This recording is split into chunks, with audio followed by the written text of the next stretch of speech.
Have you ever watched someone walk into a room where they clearly didn't belong, only to end up commanding the very air around them by the end of the day? That's exactly what happened to a woman the soldiers mocked, dismissed, and barely acknowledged, until the radio crackled and a voice none of them could ignore spoke 6 words that silenced them all. "Ghost Rider, you're clear to land." No one expected her to be anything more than a logistical hiccup. She wasn't wearing fatigues. She wasn't armed. She wasn't tall or physically imposing. She didn't walk with the cocky stride of someone born into war. But when it mattered, when lives were on the line, she made decisions that no one else could have made. And that's when they realized they'd been laughing at the wrong person. Before we jump back in, tell us where you're tuning in from, and if this story touches you, make sure you're subscribed, because tomorrow I've saved something extra special for you. The base had been buzzing with tension for weeks. Operations were ramping up, patrols were extended. Some of the younger soldiers hadn't slept for more than 4 hours in a row. Everyone was on edge. So when a dusty government van pulled up to the compound's rust-colored gates and out stepped a small, dark-haired woman in civilian clothing with a clipboard and an overstuffed backpack, no one really took notice. No one except Corporal Baines, who muttered something about lost NGO workers and turned back to his card game in the shade of the mess tent. The woman stood for a moment at the entrance, scanning the busy camp as if she were searching for something or someone. She adjusted her glasses, took a deep breath, and started walking with purpose toward the operations tent. Her name was Ilara Voss, and technically she wasn't military. Not anymore. But she had worn the uniform once, years ago. Before the politics, before the budget cuts, before the silence that came after every brilliant woman in her division had either quit or been reassigned to non-essential roles. She had stayed longer than most.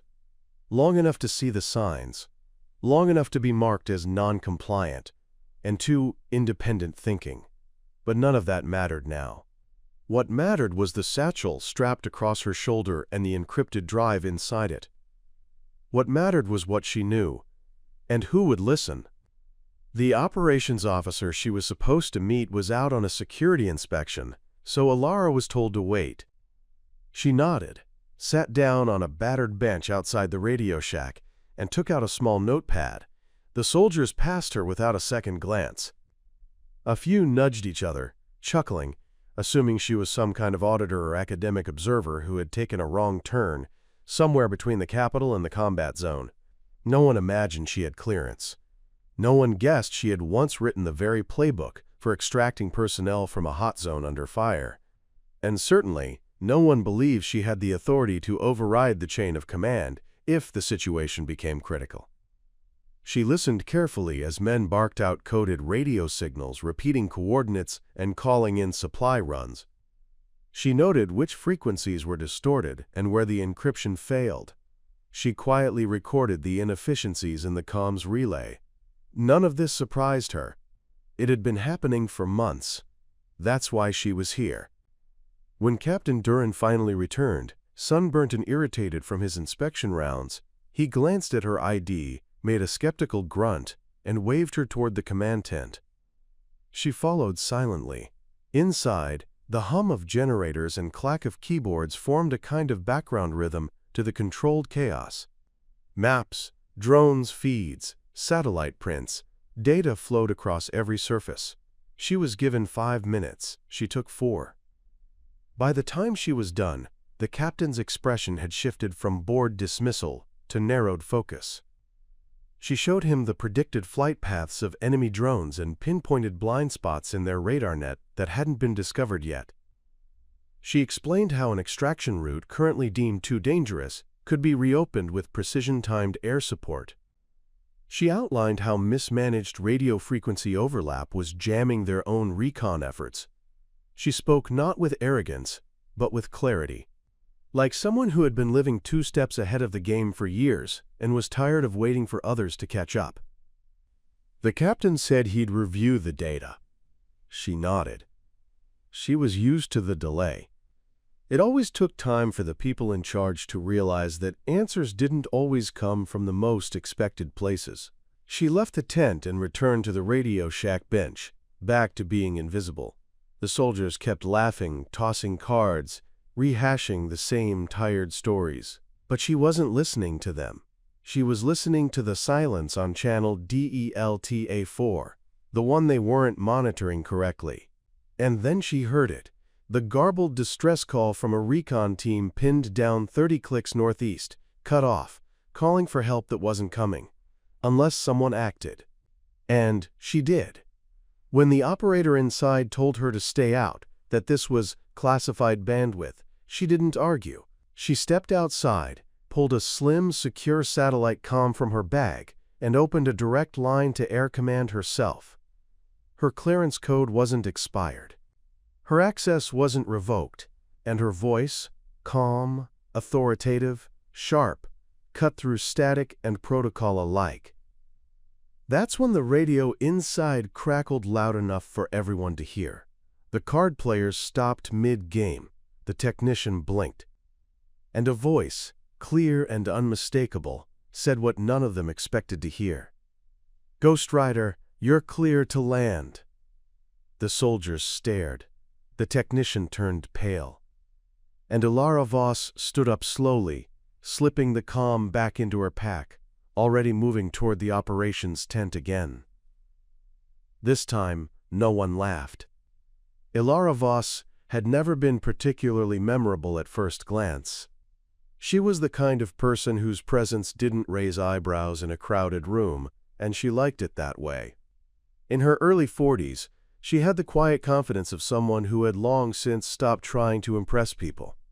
Her build was compact and athletic, with movements that were precise and unhurried. Her dark brown hair was usually tied in a low, practical braid that swung neatly between her shoulder blades, and her face bore the faint creases of someone who had lived a dozen different lives behind the front lines of real action. She didn't wear medals. She didn't keep souvenirs. Her entire identity was packed into a worn canvas backpack, a weathered notebook, and a sharpness in her eyes that rarely softened. In another life, she might have been a teacher or an architect, something methodical and world-building. But instead, she found herself drawn to the patterns within chaos, the puzzle pieces scattered across maps and networks and emergency protocols. From the moment she joined the Defense Analysis Corps, fresh out of graduate school, she had outpaced her peers not by brute force, but by insight. She wasn't louder. She wasn't faster, but she noticed what others missed. She anticipated the next move before the first was even made. While others argued about tactics, Ilara predicted outcomes, and usually she was right. But being right didn't always win you allies. Over the years, her work had helped save entire squadrons, reroute humanitarian aid through live fire zones, and even prevent the loss of life in an international standoff that never made the news. Yet for every success she logged, there was a growing file of reprimands and complaints from officers who didn't like being corrected by someone outside the traditional chain of command. Especially not by a woman who didn't bark or bow, who didn't package her genius in flattery or submission. She had learned to play the long game, to let the resistance bounce off her while she did the job anyway. She'd smile politely through briefings where her ideas were ignored, only to see them implemented weeks later under someone else's name. She kept working because it wasn't about credit, it was about results. Eventually, though, the cost became too high. She grew tired of watching newer, louder voices push failed strategies up the chain while her quiet warnings went unheeded. Her department was quietly dismantled during a budget cut, and she was offered a lateral position in procurement, a demotion in all but name. She declined. Officially, she left on her own terms.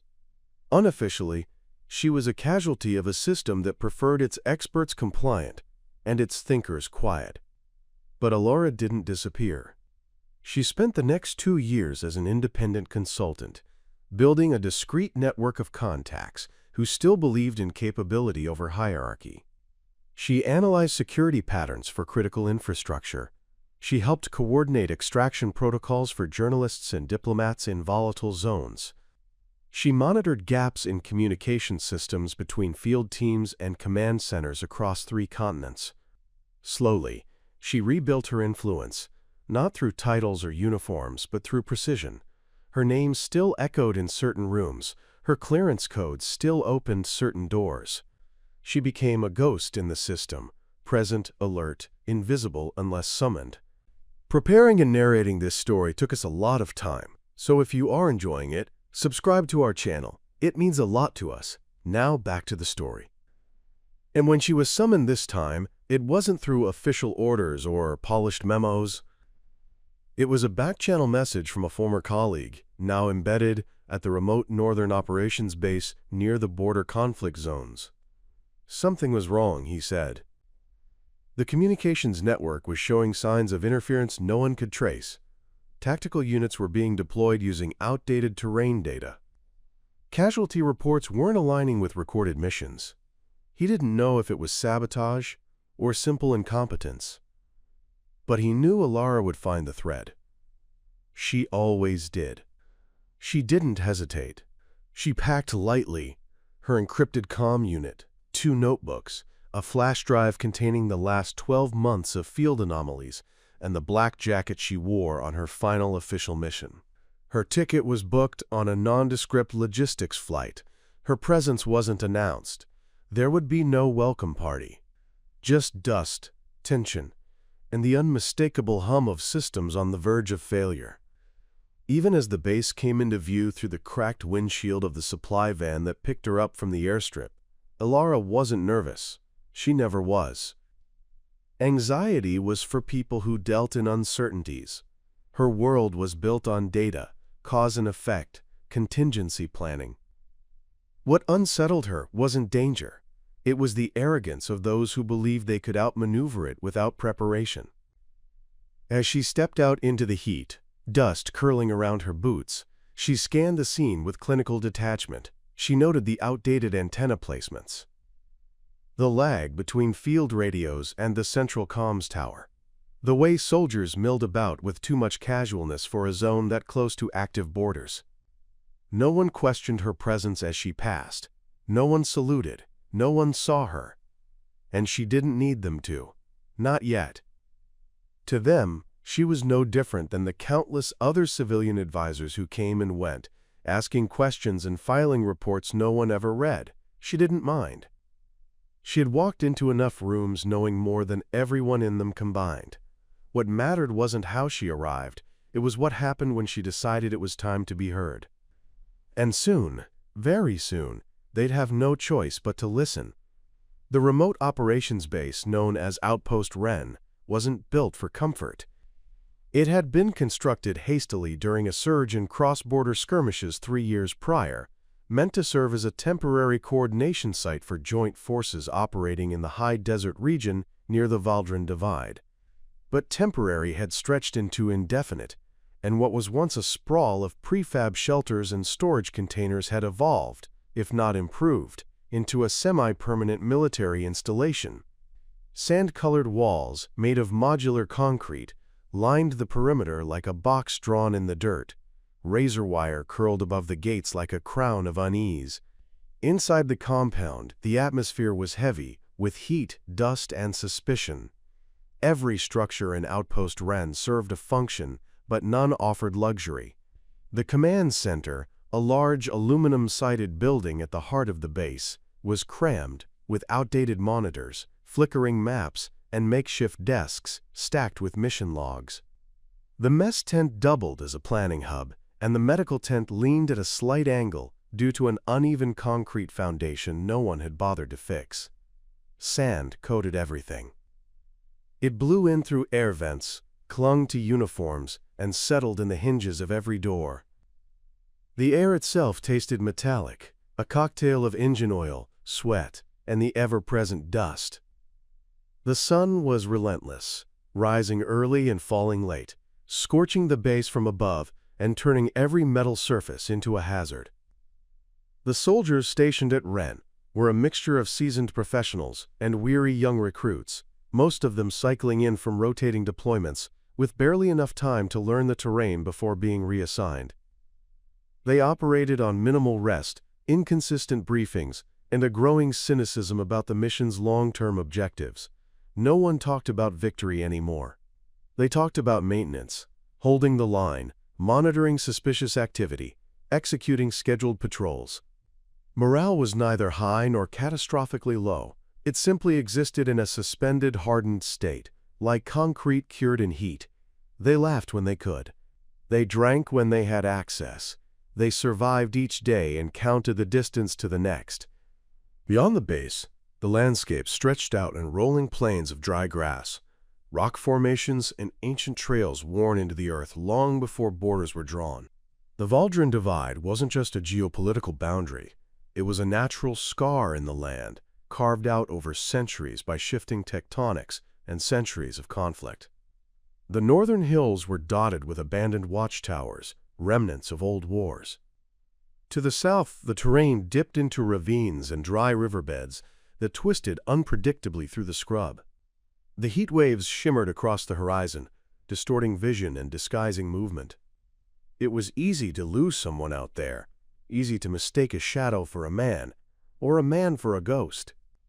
The local villages scattered near the divide had long since adapted to the tension.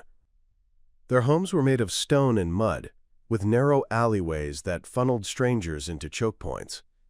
The people were quiet, self-contained, and weary of foreign uniforms. They had seen too many regimes rise and fall, too many promises broken. Some cooperated with the base, offering intel or supplies in exchange for protection. Others traded in secrets, smuggling, and whatever leverage they could hold. Trust was a currency more valuable than gold and twice as scarce.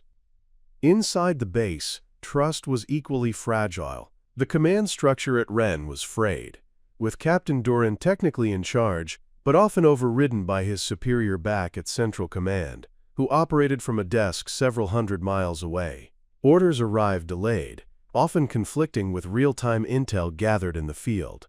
Field units complained of poor coordination. Supply drops missed windows by hours. Drones failed to relay thermal signatures until it was too late. These weren't catastrophic failures, not yet, but they were stacking like kindling around a spark. The communication network, ostensibly the backbone of base operations, was patchworked together with aging equipment and rushed software updates. The central tower was designed to coordinate with satellites and relay outposts, but poor maintenance and signal congestion had turned it into a half-functioning relic. Frequencies overlapped, static bled into mission-critical channels, encryption keys were outdated, and more than once, civilian frequencies bled through into military chatter. The tech staff worked around the clock to patch holes, but without a full system audit, they were essentially applying bandages to a dam on the verge of bursting.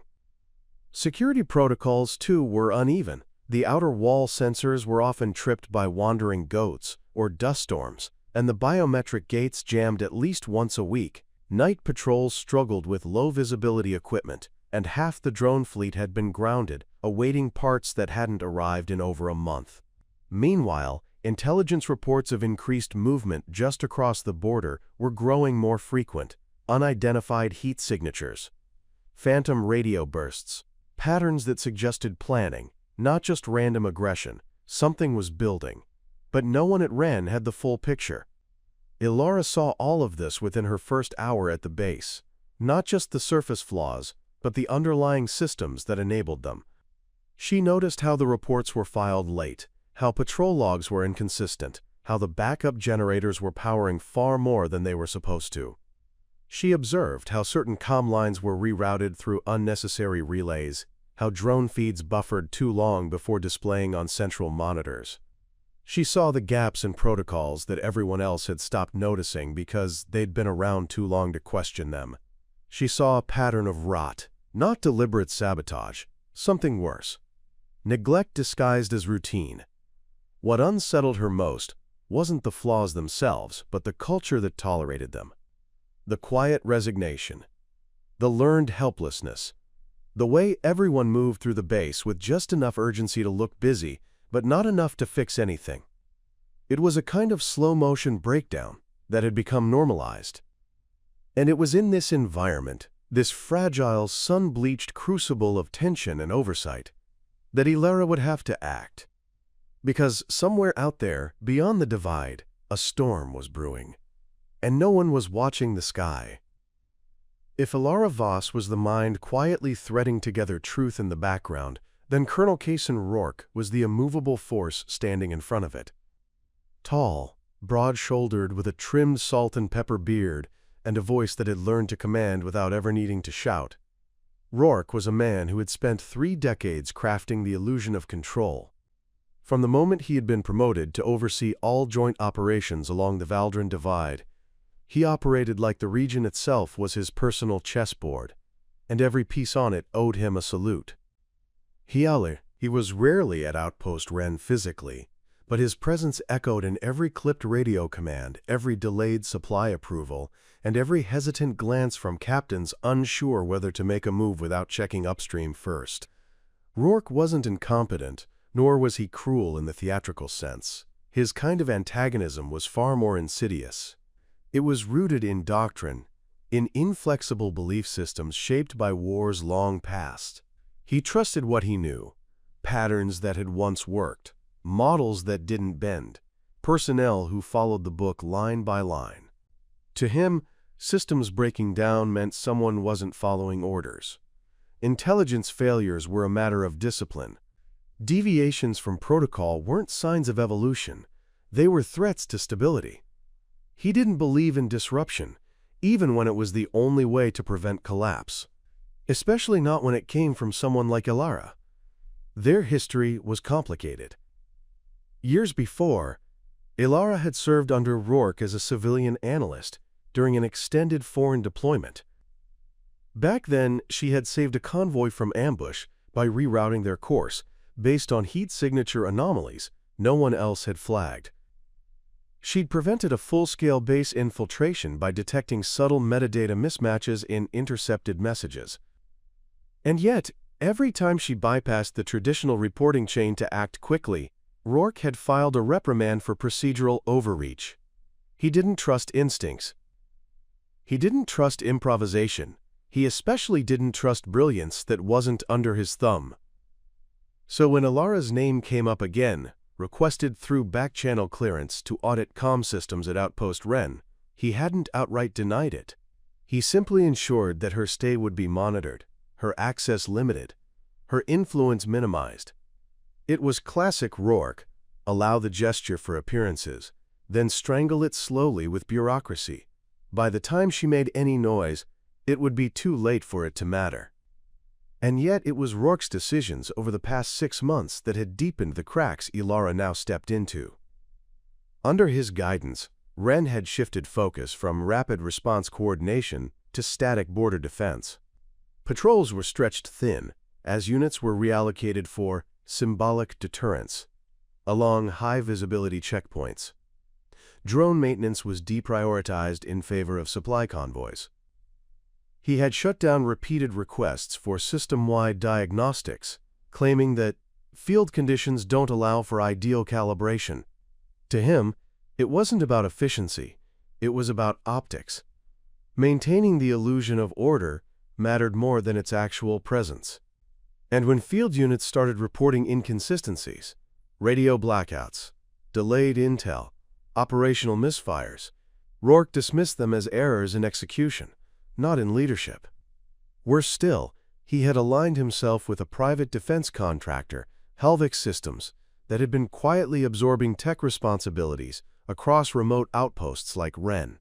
Helvix had pitched themselves as modernization experts, promising encrypted software upgrades, drone AI enhancements, and seamless battlefield integration. In truth, they had delivered unstable platforms, backlogged repairs, and unvetted personnel with minimal field experience. Ilara recognized the pattern immediately.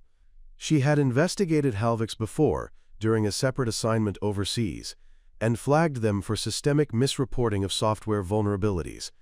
That report had been buried.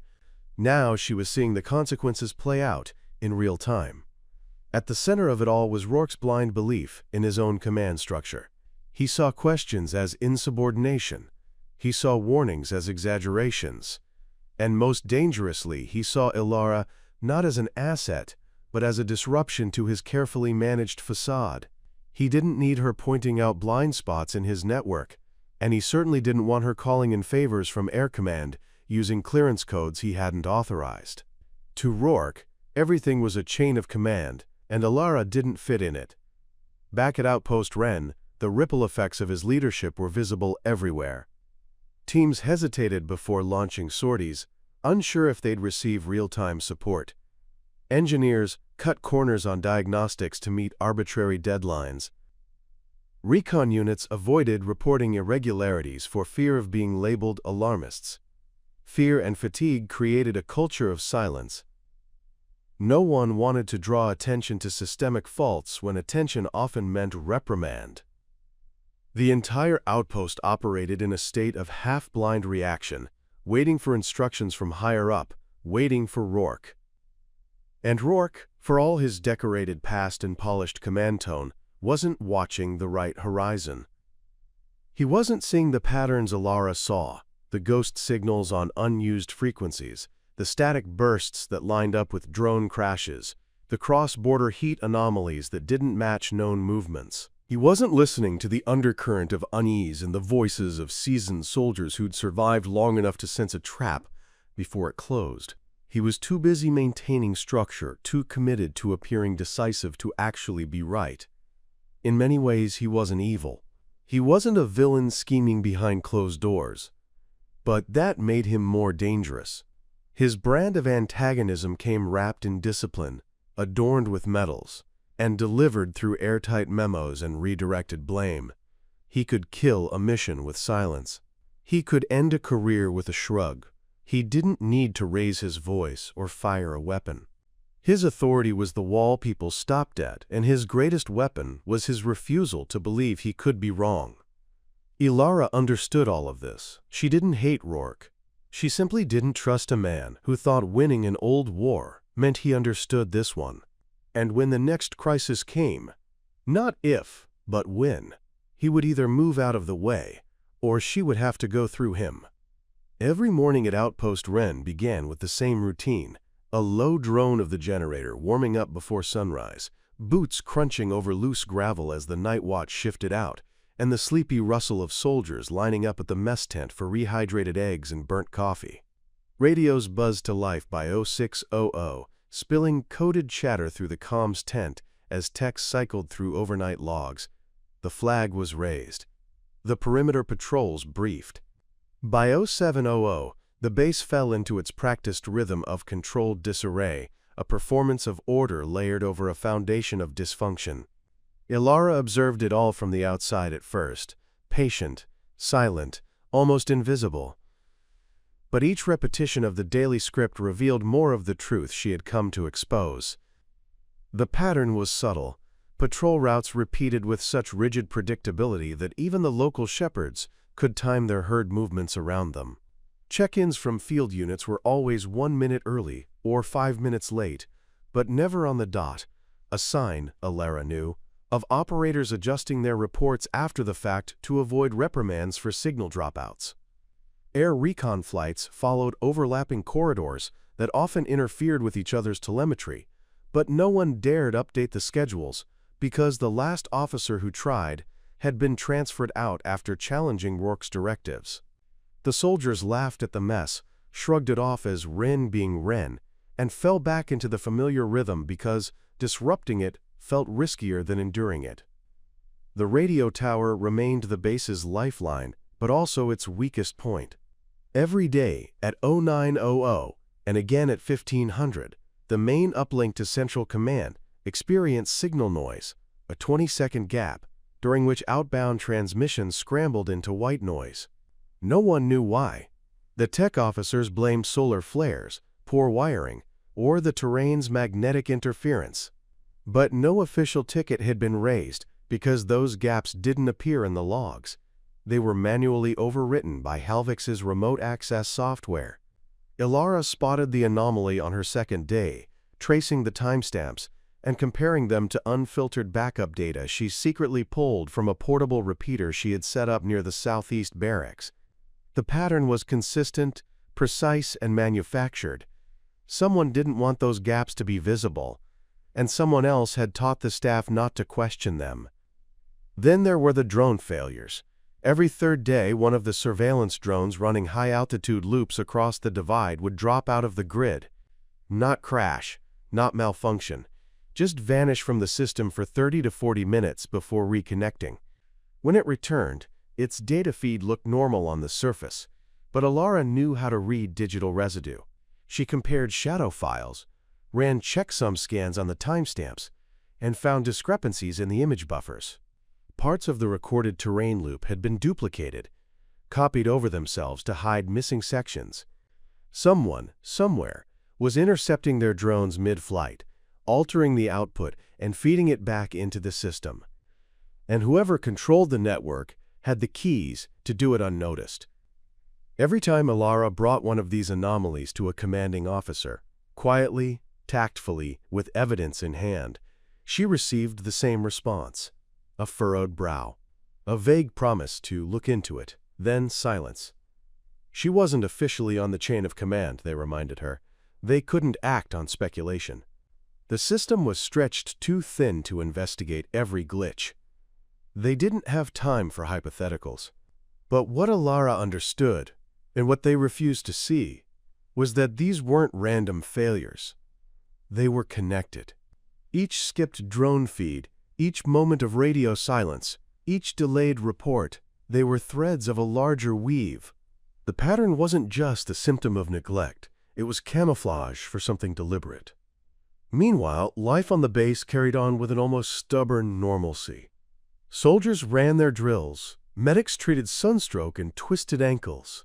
The cooks cursed at the water filters and joked about coffee that tasted like rust. Nobody wanted to acknowledge that they were walking through a choreography of mistakes, errors rehearsed so well they had become ritual.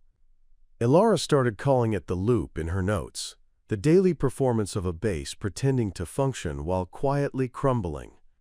She began waking before the others, sitting in the shadows outside the comms shack with a pair of noise-filtering earpieces and her custom signal scanner.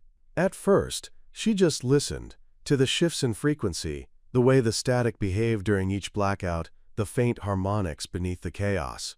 Then she started transmitting on dead channels, low-power pulses that bounced back with strange delay signatures. She charted them out, mapping invisible traffic patterns across the divide. The loop was hiding something. She was sure of it. And yet, no matter how much she discovered, her presence remained a quiet joke to the rank and file. She was clipboard, professor, mother intel.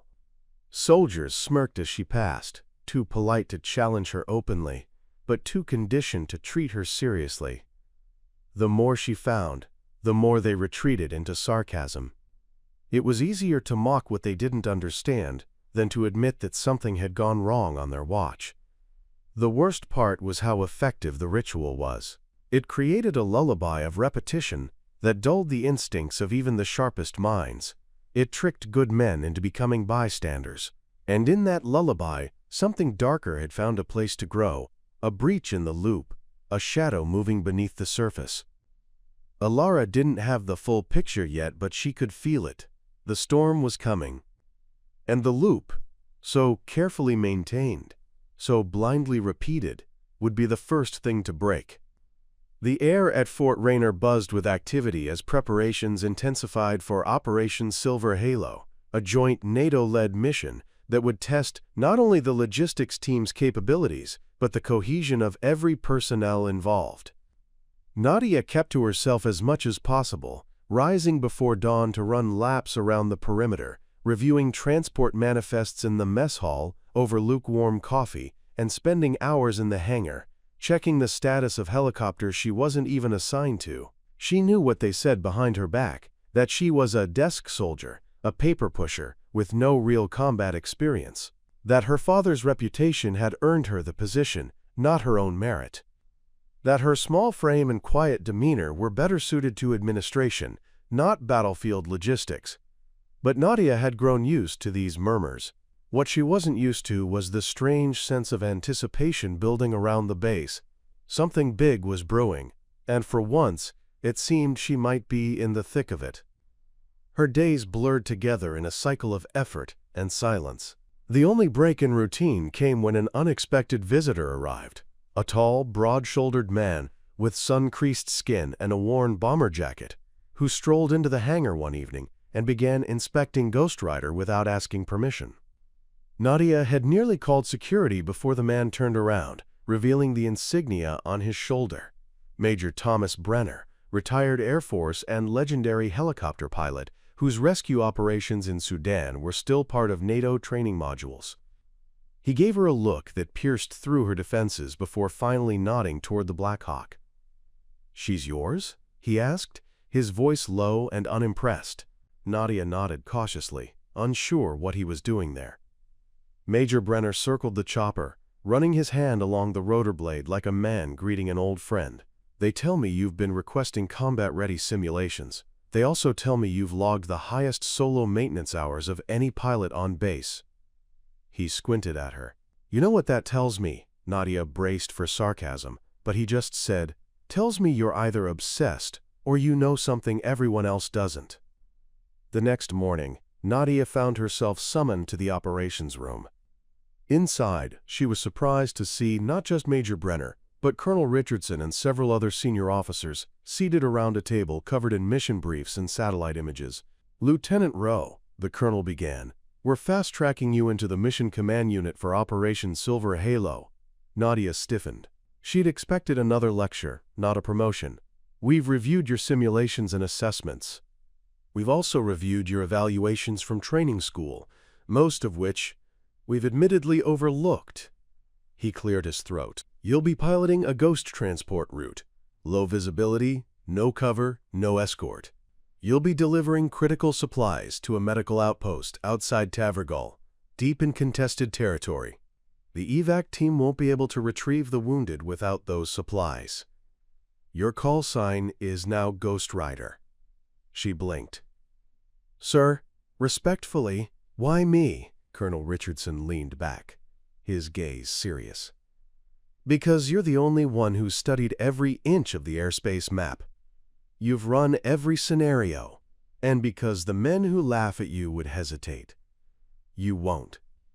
The gravity of the mission didn't truly hit her until hours later, as she stood alone in the hangar, while engineers prepped Ghost Rider with every last tool, gauge, and sensor she'd requested. Major Brenner approached again, this time holding out a folded cloth. "This was my father's flight scarf," he said simply. "He passed it to me on my first combat sortie. I'm passing it to you." Nadia took it without a word. It smelled faintly of jet fuel and old leather. She tied it around her neck, her hands trembling slightly. Outside, the wind was picking up, and the sky darkening with fast-moving clouds. Weather reports were uncertain, but her route would take her over mountainous terrain notorious for crosswinds. It would be a brutal flight, but she knew the stakes. Without the supplies, the medics at the Tavergal outpost would run dry within 36 hours, and those injured in the recent skirmish would be left to die. Later that evening, she found herself alone in the pilot's seat, running diagnostics with methodical calm. She whispered each checklist item under her breath, treating it like a ritual, a prayer of sorts. A junior officer came by to double-check the manifest, pausing briefly before walking away. She caught the faintest smirk on his face. Even now, they didn't believe she would succeed. She didn't mind. The last laugh would not come from her lips. It would come from the mission log, from the relief on the medics' faces, from the knowledge that when it truly mattered, she didn't falter. As midnight approached, she pulled out a worn notebook from her pocket, the same one her father had kept his flight logs in. She turned to a blank page and wrote, "Mission, Silver Halo. Route, Tavergal. Aircraft Ghost Rider. Pilot, Rowe, N." She closed the notebook and placed it beside her. There was no more room for hesitation. The mission had chosen her, and for the first time in her life she didn't feel the need to prove anything. she only needed to deliver. The roar of Ghost Rider's engine filled the hangar, powerful and steady, like a heartbeat. Nadia reached for her headset, the scarf fluttering lightly around her neck. Tomorrow, she would fly not just to save lives, but to rewrite the story they all thought they knew about her. The storm rolled in like a messenger of fate, its winds sweeping across the tarmac with a warning howl, rattling the hangar doors and tossing up dust like memories long buried. The first drops of rain fell sharp and heavy, streaking down the windows of the air control tower where Olivia now stood alone, shoulders squared and eyes fixed on the horizon, as if willing the storm to wait just a little longer. The men who had once mocked her, who had turned their backs when she'd asked for assistance, who had laughed when her name appeared on the flight roster, were now silent in her presence. Not out of respect, not yet, but because something was shifting. The mission was no longer theoretical. The threat was no longer abstract. And the person standing between them and survival wasn't just a name on a clipboard. She was now their best shot. Lieutenant Commander Briggs had finally looked her in the eye when he handed her the classified dossier for Operation Night Halo. It was the kind of mission that tested the limits of what a pilot could endure: zero visibility, hostile territory, and the need for absolute precision during an extraction operation meant to recover a compromised intel agent before enemy forces could close in. The stakes were brutal. If they failed, they wouldn't get a second chance. The mission required a pilot who could fly blind and still hit the mark without hesitation. The list of available pilots was short, too short, and at the top of that list, in red ink and bold letters, was her call sign, Ghost Rider. As the radio crackled with updates, Olivia listened to the cadence of the communications team. Their voices clipped, hurried, but controlled. A unit had already been deployed into the zone and was currently on foot. The extraction point was surrounded by uneven terrain, makeshift roads, and, worse, the signature interference of enemy jammers that would distort navigation systems. It was, without question, a suicide mission, unless the pilot trusted her instincts more than the machine. Olivia had trained for this. She had studied flight paths that were now obsolete and designed her own alternate routes through digital simulations when others were still stuck on manuals. She had flown low across mountainous regions in turbulent winds, just for the sake of training her hand to stay steady. She had spent nights awake in the simulator, mapping every possibility, preparing for moments exactly like this. But none of that was visible now. All the soldiers saw was her slender frame, her quiet demeanor, her refusal to boast or strut. She hadn't built her strength in noise. She had built it in solitude. Now she walked past the barracks without a word. Her helmet under her arm, flight suit zipped, visor reflecting streaks of lightning, she exuded a calm born from discipline. The same men who had once sneered or whispered behind her back now watched her like ghosts themselves, unsure if they were witnessing courage or madness. Inside the chopper, she did a final systems check, her fingers gliding across the controls with instinctive familiarity. Her co-pilot for the mission, a young, tech-savvy soldier named Torres, sat beside her nervously, swallowing hard. He had been assigned last minute, after their original co-pilot fell ill, and Olivia had simply nodded at the change.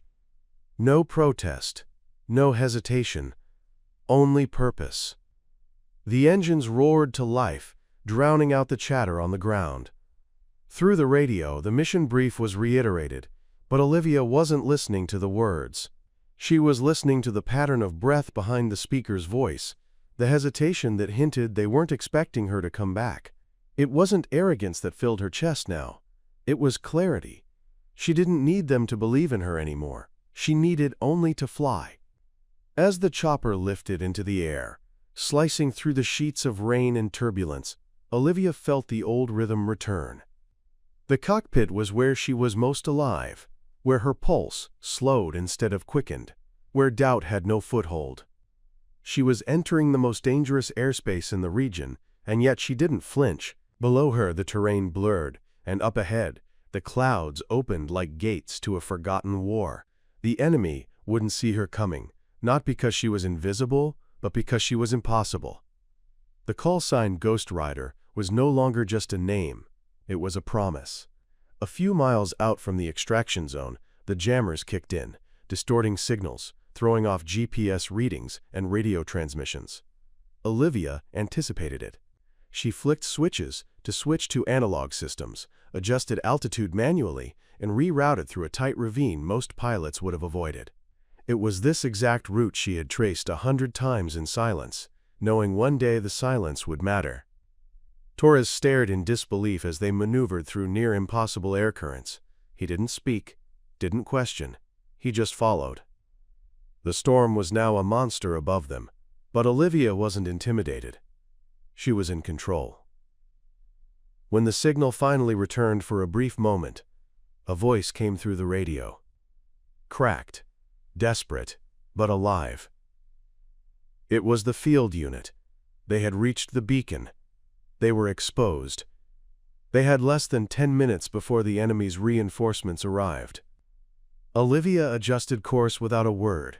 Below her, the darkness twisted into a jungle of risk. But she would cut through it. Because that's what she was built for. Because that's what they had never seen. She wasn't just a pilot. She was the one who didn't need validation to be great. As they neared the zone, Olivia's heart didn't pound. It steadied. Not every war is won in the skies.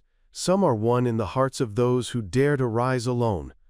The engine hissed as it cooled, echoing faintly in the silent hangar as Lena sat alone beneath the humming overhead light, her legs stretched out, boots dusty, uniform creased from the day's toil, and her eyes locked on the clipboard in her hand. She was cross-referencing specs from the morning sortie, trying to trace the minor imbalance she had felt during the steep turn near Ridge 3, but her mind was only half in it. The other half lingered on the conversation she'd overheard that morning in the mess tent, hushed whispers between Captain Rayson and a visiting colonel, words like early extraction, tight timeline, and possible retaliation. Something was in motion, and though it wasn't officially on her radar, Lena's instincts told her she'd be part of it. Since her unauthorized flight 2 weeks earlier, which had accidentally saved an entire platoon from an ambush, Lena had gained more than just reluctant respect. She had drawn attention. High-level attention, and while no one said anything directly, Lena saw the shift. The way superiors no longer dismissed her ideas out of hand. The subtle change in tone when she entered a room. Even the slight decrease in snide remarks from the soldiers who once saw her as a joke. It wasn't total acceptance, far from it. But something in the air had changed. A storm was forming. That evening, while the others played cards in the corner of the barracks or passed a bottle around a makeshift bonfire, Lena stayed in the hangar, going over the diagnostics one more time. Her old Raptor had proven reliable, but she knew the terrain they'd be flying into if her guess was right. She needed it perfect. Around midnight, she heard the approach of boots on concrete and glanced up, half expecting the maintenance crew. Instead, it was Commander Ezra. He didn't speak at first, just stared at the aircraft, then looked at her. Without asking, he took a seat on the spare crate beside her, removed his cap, and placed it on his knee. A full 30 seconds passed before he said, almost in a whisper, "They want you to lead it." Lena didn't need to ask what it was. The operation. The classified mission. The one nobody had spoken about out loud but everyone knew was coming. "Why me?" she asked, not bitter, but genuinely confused. Ezra looked at her, not with the usual bureaucratic detachment she'd grown used to, but with the focused gaze of a soldier seeing another soldier. "Because you're the only one who can thread that gap," he said. "You're the only one who can see what the sensors miss. And because, Lena, you already proved something most of these men never could, that when it hits the fan, you trust your instincts more than a manual." That brief acknowledgement hit harder than any formal recognition. Lena had never needed medals or promotions. What she craved was validation that her way, her messy, instinct-driven, against-the-grain way, had value. Ezra stood, placed the orders in her lap, and walked away without another word. The man was no politician. He wasn't there to sweet talk. But the gesture said it all. She was in. The next 48 hours blurred into a whirlwind of planning, debriefs, map overlays, altitude rehearsals, and simulated routes. Lena didn't sleep. She barely ate.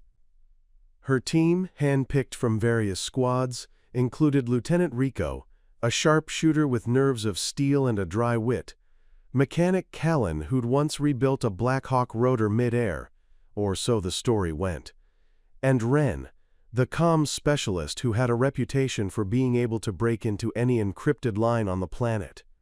It wasn't the biggest team, but every single one had one thing in common. They were outliers, like her, misfits in the system who thrived in chaos. The mission itself was surgical: extraction of a whistleblower embedded in a disputed zone controlled by insurgents. The whistleblower had proof of illegal biological tests being conducted near civilian populations. The military wanted it buried. The insurgents wanted him dead. And Lena's job? Get in, scoop him out, and disappear before either side knew what happened. The entry point was narrow, only one safe route in, shielded by mountains and radar shadows, and the window of time. 8 minutes. Total. Anything over, and they'd be tracked, intercepted, or worse, blamed for triggering an international incident. On the eve of the mission, as her crew prepped silently, Lena stood on the edge of the runway, helmet tucked under one arm, eyes scanning the horizon. She wasn't nervous. Not exactly. She was aware of how far she had come. Aware that this mission would either validate her presence in the skies forever, or erase her from the logs entirely. But she didn't care about the fame or fallout. She cared about doing what no one else could. She cared about flying straight into the impossible because no one else dared.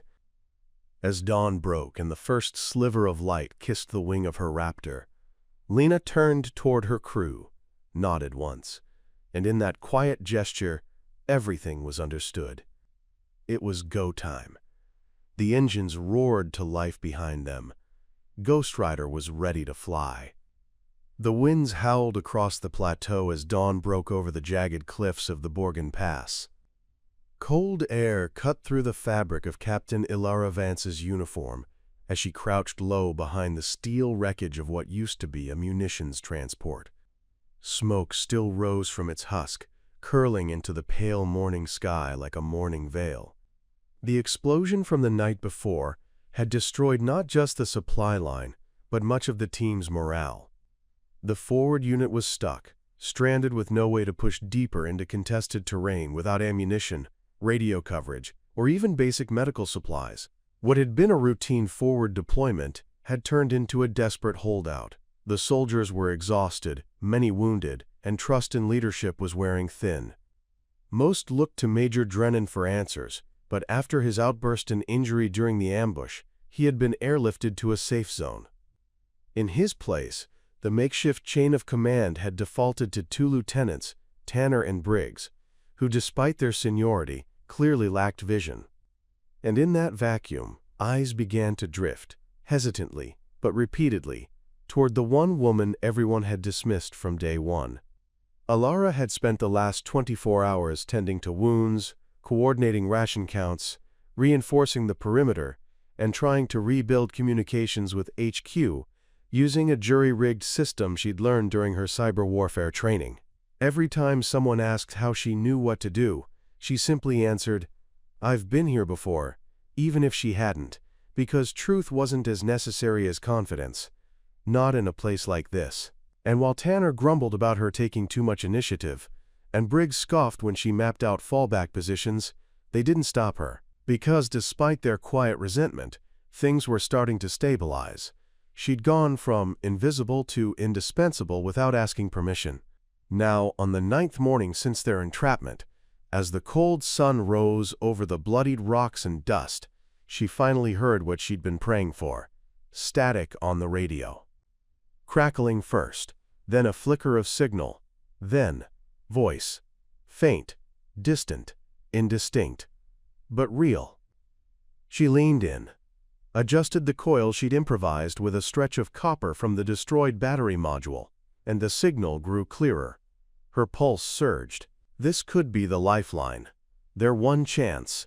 The voice was a recon drone operator from a nearby base. Call sign, Ghost Rider. The unit had been scanning the region after intercepting an enemy transmission about Western rats trapped near the eastern bluff. The drone had eyes. It saw their smoke signals. Ilara took a breath, pressed the transmitter, and calmly reported their coordinates, conditions, and tactical assessment. She kept it professional, detailed, no embellishment. But when she ended with the line, "Recommend immediate extraction," or "Supply drop via stealth approach," she heard a pause, then a simple reply. "Copy that. Ghost Rider confirms visual. Stand by." That moment broke something in her, something silent and buried. She didn't cry. Not yet. But she leaned back, hand trembling slightly, and let out the breath she didn't know she was holding. Relief felt almost dangerous. It could crack her resolve if she let it in too soon. But before she could even digest it, chaos erupted behind her. Briggs had overheard the last line and charged over, accusing her of falsifying orders, of breaking protocol by using a hacked comms system, of putting them in further danger. His voice echoed across the canyon, furious and venom-laced. Tanner backed him up, warning that if Command found out about her unauthorized transmissions, she could be court-martialed. But what neither of them realized was that the soldiers, those bruised, battered souls who had watched her mend the broken, stay up through nights of sniper fire, ration out her own food, and never once back down, had also heard the call. And they were no longer amused by Briggs's barking. Sergeant Hall, the grizzled demolitions expert with a leg wound still bleeding through the bandage she'd wrapped, stepped forward. He didn't say much. Just looked Briggs square in the eyes and said, "She kept us alive." That one sentence shifted everything. Like gravity realigning. Tanner looked uncertain for the first time. The younger soldiers exchanged glances. No one raised a weapon, but the message was loud and clear. This wasn't Briggs's camp anymore. Ilara didn't gloat. She didn't even stand up. She just calmly repeated the updated ETA Ghost Rider had sent, 2 hours. She relayed the drone's path, the extraction vector, and the coordinates for flare deployment. She gave orders, not suggestions, and this time, no one objected. Briggs stormed off, red-faced and defeated. And in the quiet that followed, she finally allowed herself to look up toward the rising sun, warmth kissing the tips of the cold rocks. The silence wasn't just absence of noise, it was presence. Respect, belief, even admiration. She hadn't come here to lead. She'd come here to serve.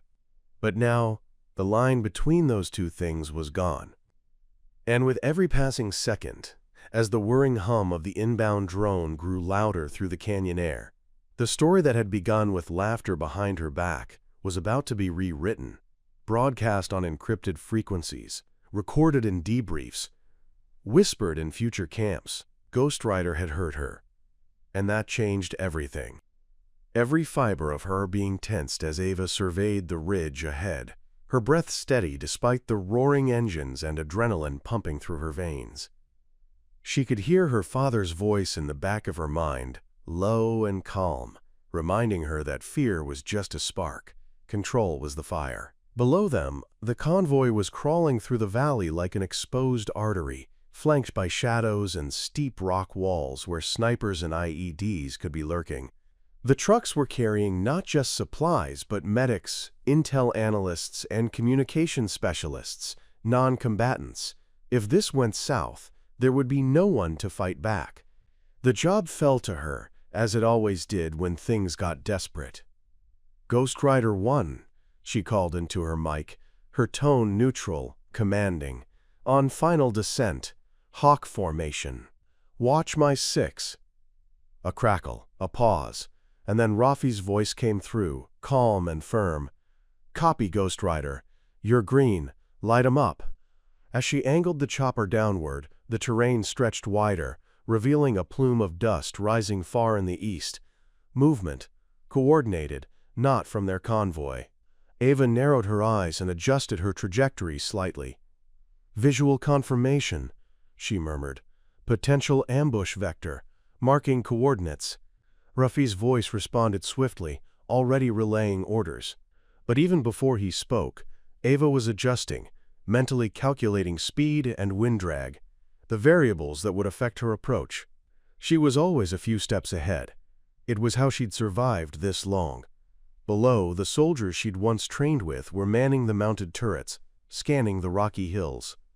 She spotted Captain Mendez in one of the lead vehicles, his head turned sharply toward the same rising dust.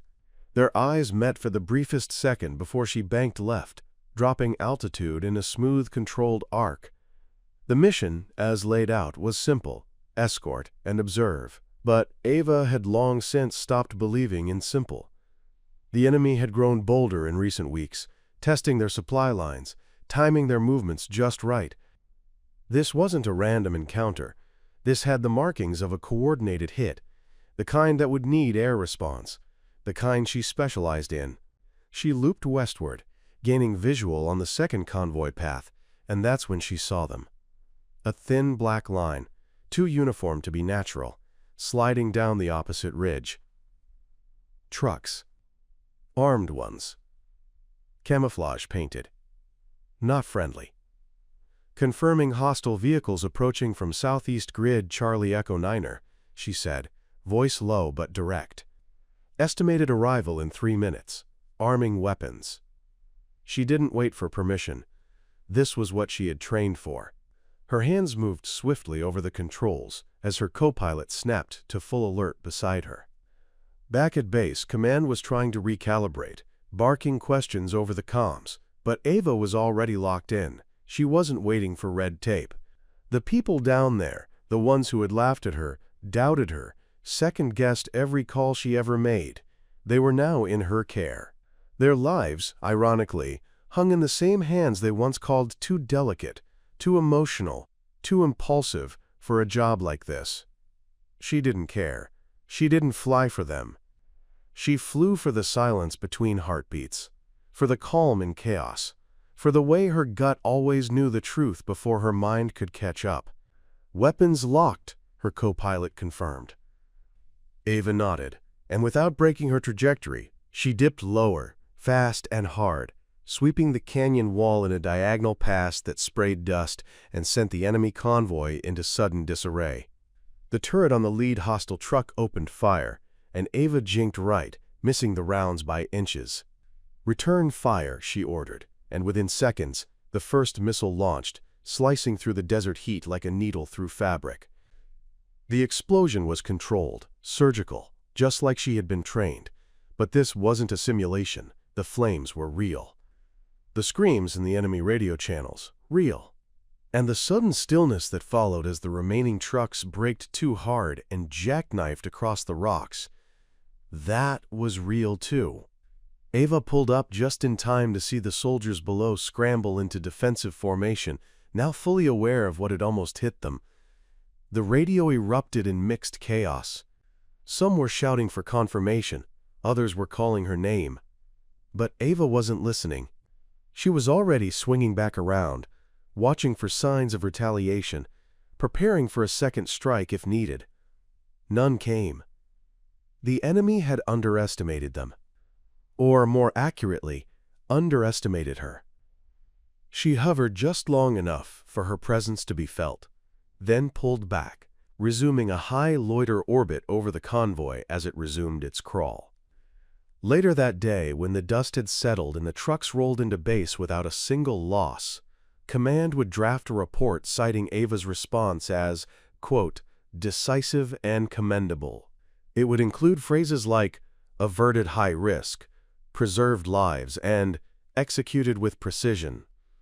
But Ava wouldn't care about any of that, because what she remembered most wasn't the report or the nods she got from the same officers who used to smirk at her name on the manifest. What she remembered was the look on Captain Mendez's face when she landed, that stunned, humbled disbelief that she had been the one to protect them. No words, just a slow, wordless nod as she stepped off the chopper, helmet tucked under her arm, and for the first time since arriving, no one laughed when she walked past.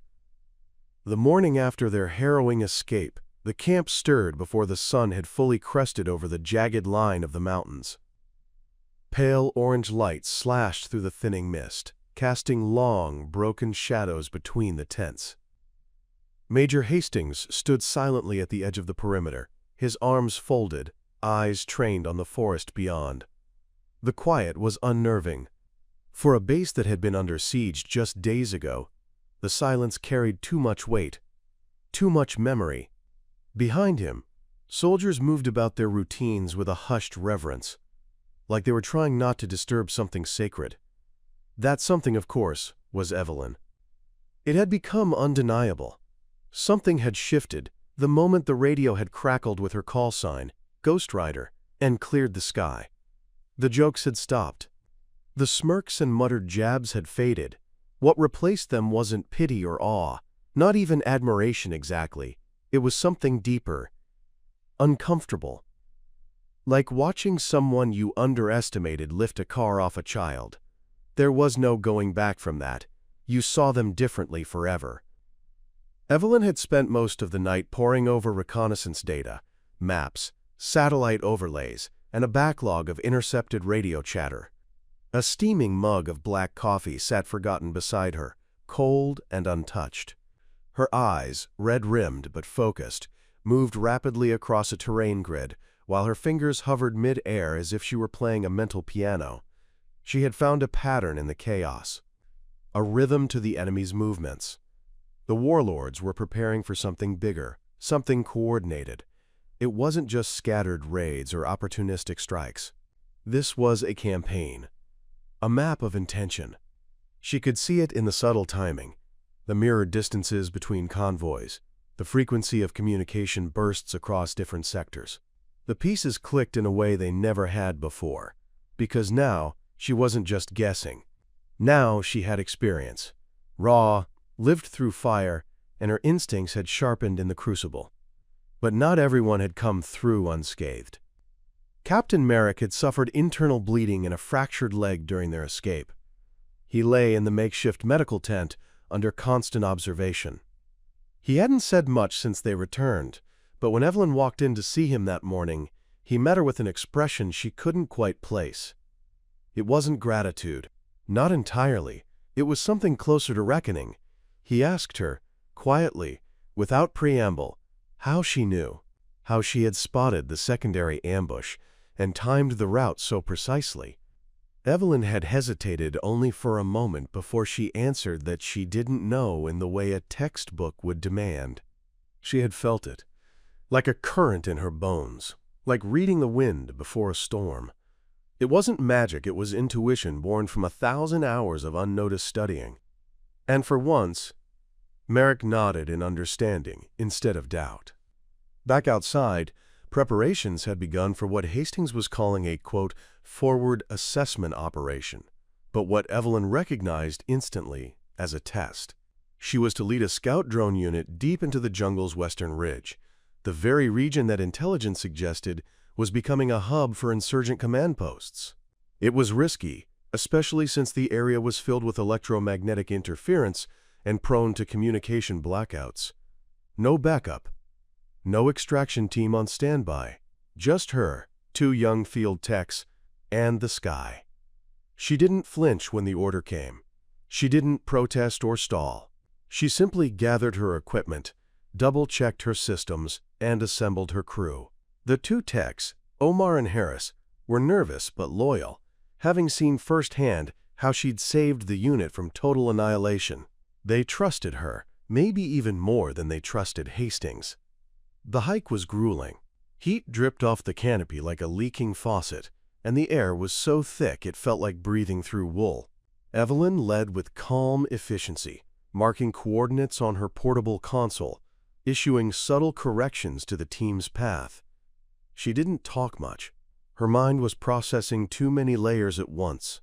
Topography, drone telemetry, radio feedback, and always, always, the sky. Up there, her silent fleet of eyes watched and waited. Drones camouflaged to look like large birds circled wide arcs above them, feeding back infrared scans and acoustic signatures. The deeper they moved into the jungle, the more Evelyn's screen began to light up with signals, clusters of heat patterns, unnatural in their symmetry, human movement, camps, supply drops, more than they had expected. This wasn't just a camp. It was a full-fledged mobile command network. She marked every detail, every trail, every pattern. Her eyes flicked to Omar, who was watching the screen with disbelief. "This is it," he whispered, as if too much volume might alert the trees themselves. But Evelyn had already sensed something else, an anomaly in the audio stream, a frequency spike, buried in a normal band. She tapped the waveform open and isolated it. Morse code. 3 quick bursts, pause, then 2 more. A distress signal. Someone was out there. Possibly one of their missing recon teams. She made a snap decision. She split the drone fleet. Half would continue scouting the insurgent zones. The other half would home in on the distress signal. It was a gamble. One Hastings would have never approved without a full report and 6 meetings, but she wasn't interested in protocol anymore. She was interested in saving lives and stopping whatever this enemy coalition was planning. As the team set up a small comms relay on a ridge, Evelyn crouched over her screen and stared at the blinking coordinates pulsing from the distress call. It was close. Too close. And then, just as she adjusted the drone's position, a movement flickered on the screen. 3 men in tattered uniforms, crawling through underbrush, injured, trying to stay hidden. One of them looked up, straight into the drone's lens, and held up a hand. Evelyn whispered under her breath as her fingers flew across the console. "Ghost Rider, locked on." They reached the outskirts of Ravenloch just as the sun was beginning to set, casting long, golden shadows across the war-torn terrain. The city, once a bustling hub of culture and trade, now lay in partial ruin. Smoke curled lazily from collapsed rooftops. The skeletal remains of buildings punctuated the skyline, and distant pops of gunfire reminded them that danger still lurked in the alleys and tunnels. Even the birds had long since abandoned the place, their songs replaced by the low drone of reconnaissance drones and the occasional echo of distant artillery. But for Harper, this was the battlefield she had been preparing for her entire life. Not just the physical one, but the internal battlefield of doubt, expectation, and identity. The convoy of soldiers she was traveling with had grown quiet over the past few miles. The men who had once laughed and whispered behind her back now sat in tense silence, their rifles hugged to their chests and their eyes darting to every flicker of movement in the shadows. Despite everything, it wasn't Harper who had lost confidence, it was them. Each man was grappling with the slow, inevitable realization that the woman they had dismissed and mocked was now their only chance of making it out alive. Even Sergeant Clemens, their once unshakable leader, had shifted his tone completely. Gone were the sarcastic jabs and patronizing looks. In their place stood deferential silence and the occasional nod of trust. Harper studied the map on her tablet, fingers tracing the alternate routes they could take through the narrow corridors of Ravenloch. The mission had changed. What began as a routine sweep and signal op had quickly evolved into something far riskier, far more vital. Intelligence had just confirmed that a cluster of civilian survivors was holed up inside a partially collapsed subway station. Survivors that included a group of children and their teachers who had been trying to flee when the ceiling came down. They were cut off, low on oxygen, and completely surrounded by debris. Traditional extraction was out of the question. It would take too long, and any noisy attempts would draw enemy drones or snipers. The only option left was aerial, risky, precise, and something only one person on the team had the skill to pull off. And that person was Harper. She knelt beside the soldiers, laid out the aerial schematics, and explained the plan. Her voice was calm and sure, weaving through jargon and tactical instructions like a symphony conductor guiding an orchestra through its most intense movement. For the first time, the others didn't question her. They followed her lead. Private Arlo, who had once joked about her fancy degree and fancy boots, now looked at her like she was the only solid thing in a collapsing world. Clemens didn't argue when she reassigned him to ground support, trusting her judgment even when it meant taking a back seat. The shift was silent, but seismic. With nightfall came the biggest challenge, executing a silent drone insertion through the narrow gaps in the subway's collapsed infrastructure without setting off any of the enemy's vibration or sound sensors. It was a puzzle of angles, thermals, and milliseconds. Harper stood in the makeshift command tent they had erected behind the rubble of an old museum. Her eyes flicked between monitors, gauges, and the slowly scrolling lines of code that indicated wind resistance and flight arc probabilities. She didn't flinch, didn't breathe heavy, didn't doubt herself for a second. The call sign for her custom UAV drone was Ghost Rider, a name the men had once found ridiculous until they saw what it could do. Harper had built it from scratch, incorporating stealth tech years ahead of its time, a compact frame that could slip through a window slit, and a silent blade rotor system that hummed quieter than a whisper. She engaged the controls, fingers dancing across the keyboard like a pianist hitting every note. The drone launched into the darkness, vanishing into the city's skeleton, weaving past fallen steel beams and hanging wires like a bird born in chaos. As the feed streamed live to her monitor, they saw what she saw: the broken escalators, the crushed turnstiles, the flickering emergency lights barely illuminating the soot-covered walls. Then came a movement, a small, trembling hand reaching up from beneath a slab of concrete. The children were there, alive, huddled beneath a collapsed stairwell, breathing through what little air trickled in from a cracked pipe above. Harper guided Ghost Rider into position and released a relay pod, a compact, encrypted comms unit with GPS and thermal scanning that would beam their exact coordinates and vitals to HQ for immediate extraction.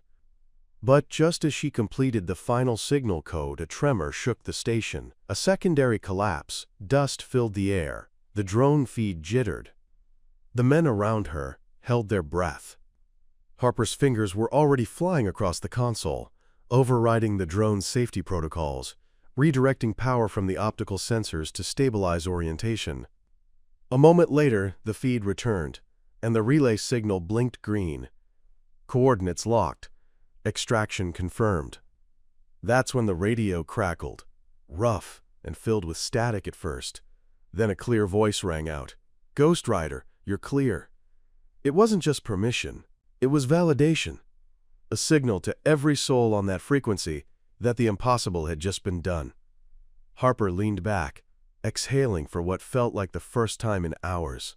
Around her, the men stared at the monitor in stunned silence. Then one by one, they began to clap, not in mockery, not in jest, but in awe. The same soldiers who had once laughed at her now saw her for who she really was, the one who didn't flinch when it mattered, the one who got the job done when everyone else was too scared to blink. Harper wasn't just the smartest person in the room anymore. She was the most trusted. It had started with laughter. Months ago, when she first walked into the dusty hangar of Outpost SIERRA-12, lugging her duffel and wearing boots that looked too clean, the soldiers had laughed. They'd cracked jokes about how she probably used her rifle as a coat hanger, and whether she'd cry the first time someone raised their voice. Back then, Staff Sergeant Monroe had been the loudest, his gravelly voice echoing through the mess hall as he asked if she'd come to paint the walls or knit the enemy to death.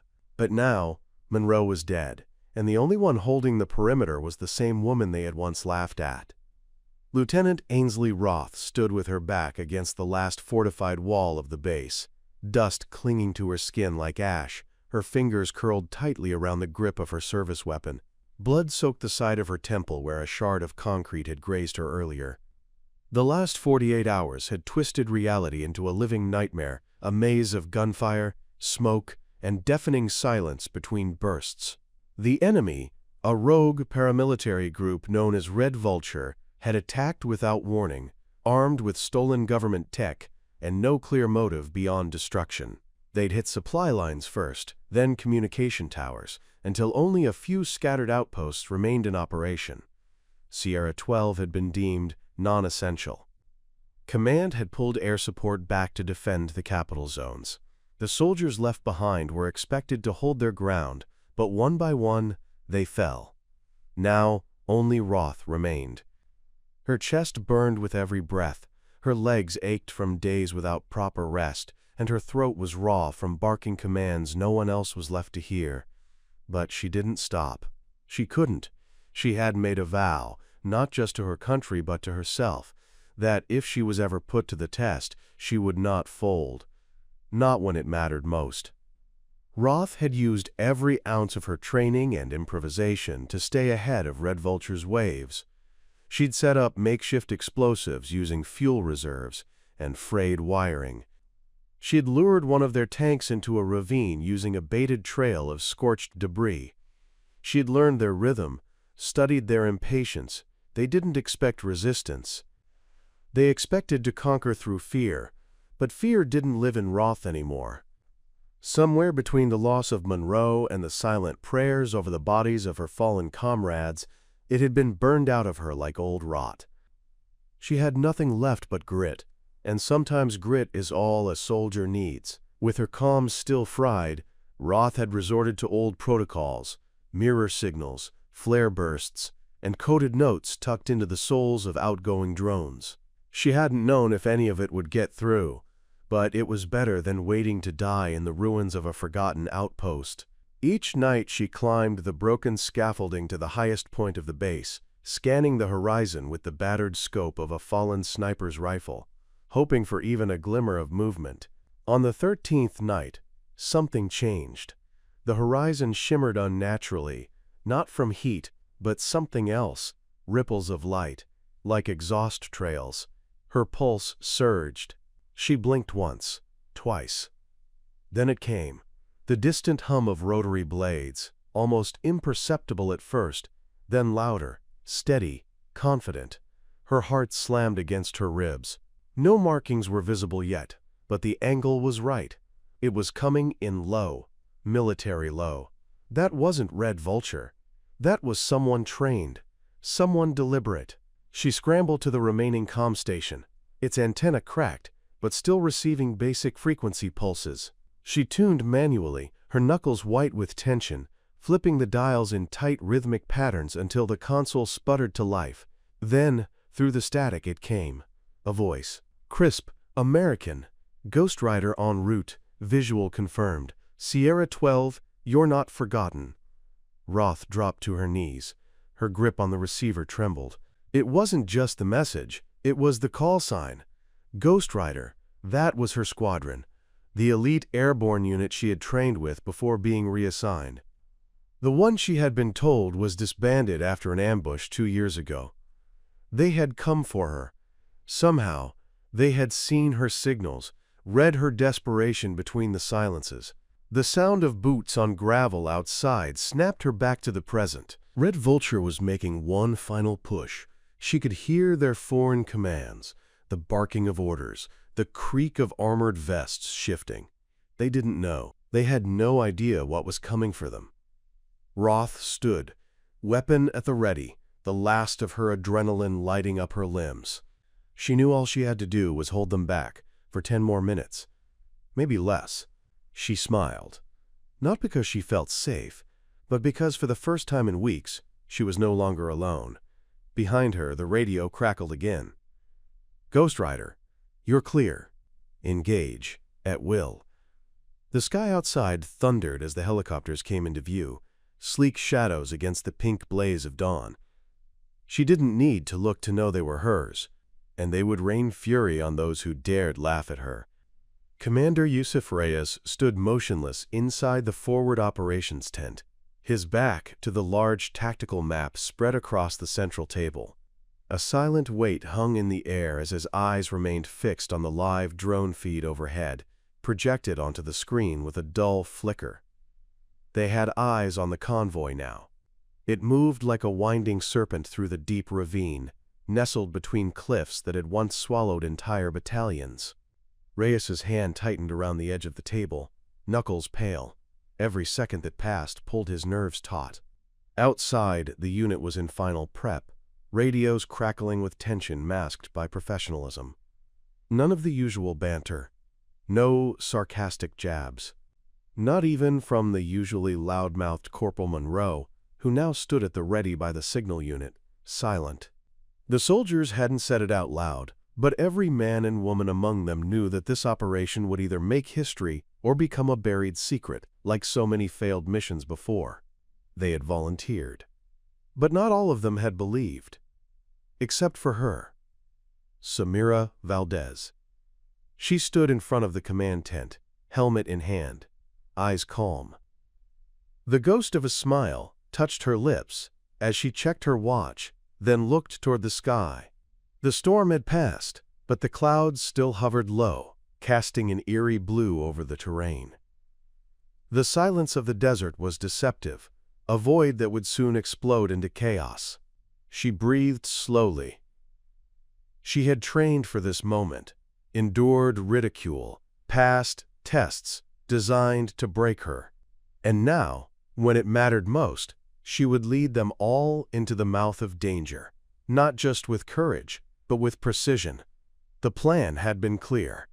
They'd mount an aerial deception, then insert a ground team to sabotage the insurgents' anti-aircraft defense grid. But it was Samira's variant of the plan that had changed everything. Instead of brute force, she'd insisted on a silent entry, one that used the terrain, shadows, and radio silence to their advantage. Her plan required less firepower but demanded perfect timing. That's what had divided the ranks weeks ago. Too risky, too clean, some had said. But Reyes saw what others missed. He saw a leader who didn't chase glory. She chased efficiency. Now that moment had arrived. At 0400 hours, the first coded signal flicked through the encrypted channel. Ghost Rider was in position, flying low and silent, shielded by the terrain. Samira slipped on her headset and adjusted the tactical mic. Her breath was steady. Inside the chopper, the team sat tight, every face painted with streaks of dust and purpose. Even those who had once scoffed at her orders now followed them with disciplined precision. As the chopper banked into its final approach, Samira's voice came through, low, calm, surgical. Ghost Rider, confirm silent marker. 2 clicks. Static. Then, a soft reply. Marker confirmed. Package ready. They landed behind a ridge that shielded them from the enemy's radar sweep. The rotors slowed. Silence returned. One by one, the team dismounted and faded into the terrain like shadows. Samira led the way, her eyes scanning the horizon, her senses sharpened. Every movement had purpose. Every pause was calculated. They reached the edge of the basin, where the mobile jammer trucks had been hidden. A patrol passed. The team froze. Samira didn't flinch. She waited. 10 seconds. 20. The patrol moved on. Then, with a single gesture, she sent the breach team forward. 2 quick detonations later, the first jammer was down. Samira advanced to the second target herself. She crouched low, her fingers brushing the earth as she planted the device. A whisper into the mic. Stand by for sync pulse. Then she paused. Not out of fear, but instinct. A flicker of movement to her right. A child? No. A decoy. The insurgents had expected them. She activated the pulse anyway. A sharp crackle through the comms as the enemy counter-ops system surged, then went dark. The entire valley's electronic net was shattered. Back at command, Reyes leaned in, hearing the words he'd waited for. Ghost Rider, you're clear. Go loud. The message ricocheted through every open channel, every earbud, in every helmet. Then, it began. Air support screamed in from the west, releasing flares that lit up the basin. The sound of rotors slicing the air. Missiles launched with surgical accuracy. But the insurgents had been rattled, their command nodes severed, they reacted in chaos. Samira's team moved with fluid precision, coordinating through laser signals and hand gestures. They pushed forward, clearing nests and retrieving the stolen asset, a bio-coded encryption unit stolen weeks prior. The mission had shifted from reconnaissance to extraction. As the asset was secured, Samira turned to double-check the wounded. Private Leung had taken shrapnel to the leg. She lifted him over her shoulders, ignoring the strain. They reached the evac point as the sun finally broke over the horizon, casting gold across the battlefield. As the dust settled, the base exploded in cheers. Reyes stood tall, no longer doubting. In the hours to come, medals would be discussed, commendations drafted, but Samira didn't care for those. She cared that they'd done it with minimal losses, that they'd proven her plan worked, and that every sneer she'd endured was now a footnote in a chapter she had rewritten with steel and grit. And as the final chopper lifted off, she sat quietly beside the others, helmet resting on her lap, watching the desert fade beneath them. A whisper only Reyes caught as he passed by her. Mission complete. Not a word wasted, just truth. She didn't need to say more, because the whole world would speak for her now. The jungle's silence was no longer tranquil but loaded, brimming with anticipation as the sun began its slow descent, casting a golden hue that filtered through the thick canopy above. Cassidy stood at the edge of the clearing, sweat beading on her forehead, her shoulders squared despite the weight she carried. Behind her, the rest of her team, once doubtful, now unwavering, held formation, awaiting the final call that would either mark their victory or deepen the scars of failure. For months they had prepared, endured the humiliation, the endless doubts, the smirks and dismissive shrugs from soldiers who never believed that Cassidy Quinn belonged in their world, let alone leading it. But now those same soldiers watched her with something closer to reverence than skepticism, as if finally realizing that she had carried them here not by rank alone but by grit forged in fire. The radios crackled faintly, ambient static teasing the airwaves, but nothing yet. She lowered her eyes to the field laid out before them, the extraction zone barely visible through the overgrowth. If the timing was off by even a few minutes, the escape window would vanish. In the distance, the whir of engines approached, too far to determine friend from foe. Cassidy raised her binoculars and scanned the tree line. Her heartbeat thrummed in her ears, not from fear but from absolute focus. She knew their extraction depended on the success of the codes she personally cracked and rerouted, the counter-frequencies she had modified when no one else believed the jamming signal could be bypassed. Weeks ago she had gone without sleep, without recognition, tirelessly working through nights no one remembered to prepare for this moment. The roar of rotor blades broke through the static haze, growing louder, angling into the valley like a judgment call from the heavens. The soldiers snapped into position. Cassidy's hand went to her radio instinctively, fingers steady, eyes sharp. The air trembled, dust rising in small spirals as the powerful downwash of the chopper churned up the clearing. But there was no visible insignia yet, and no verbal confirmation. A few of the men behind her shifted nervously, instinctively tightening their grips on their rifles. Then it came, a voice bursting through the radio like lightning through a storm cloud. "Ghost Rider, you're clear."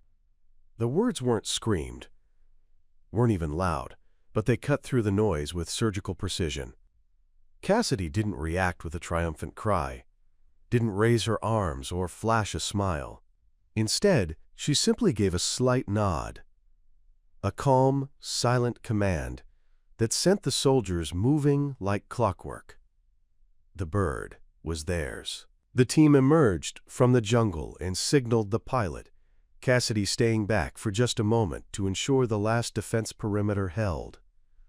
She could see the pilot's helmet now through the windshield and the side door sliding open. The insignia was unmistakable. Her clearance codes had worked. Her strategy, her brilliance, had gotten them all out. As the team loaded up, one of the younger soldiers turned and looked at her. Just a few weeks ago, he'd laughed when she walked into the war room with her glasses, her thick folder of encryption data, and her quiet confidence. Now, his gaze held nothing but awe. "Ma'am," he said into the headset, "your plan saved our lives." She nodded again and climbed aboard, finally allowing herself a deep breath as the chopper lifted off. Below them, the jungle receded, growing smaller, less menacing. In Cassidy's chest, a storm of emotions churned: relief, pride, exhaustion, and an odd, quiet grief for all the years she spent trying to prove she belonged. She had always known she had something to offer, but knowing and proving were two very different battles. Now, the proof flew with her, etched not in medals or titles, but in the lives she saved, the respect she earned not by shouting but by showing up when no one else could. She looked around at the battered but safe team surrounding her, some whispering into comms, others quietly staring into space, processing the escape. None of them would forget what just happened. None would forget her name, Ghost Rider, they'd call her. The woman who cracked the code and turned the tide. Back at base, the welcome was restrained but meaningful. No loud parades or confetti, just solemn salutes and quiet handshakes. But in each nod, each grip of her hand, Cassidy felt the shift. The generals who had once dismissed her as a paper pusher now looked at her with something deeper than professional courtesy. She wasn't just a tech specialist anymore. She was the architect of a miracle. As she stepped through the debriefing room, a high-ranking official approached her, his eyes slightly narrowed, as if studying her anew. "Miss Quinn, we owe you more than just thanks." Her tired eyes flickered. "What you did back there," he continued, "was unprecedented. We'd like you to lead a new unit. Intelligence, field response, encryption. You choose the structure." Cassidy didn't answer immediately.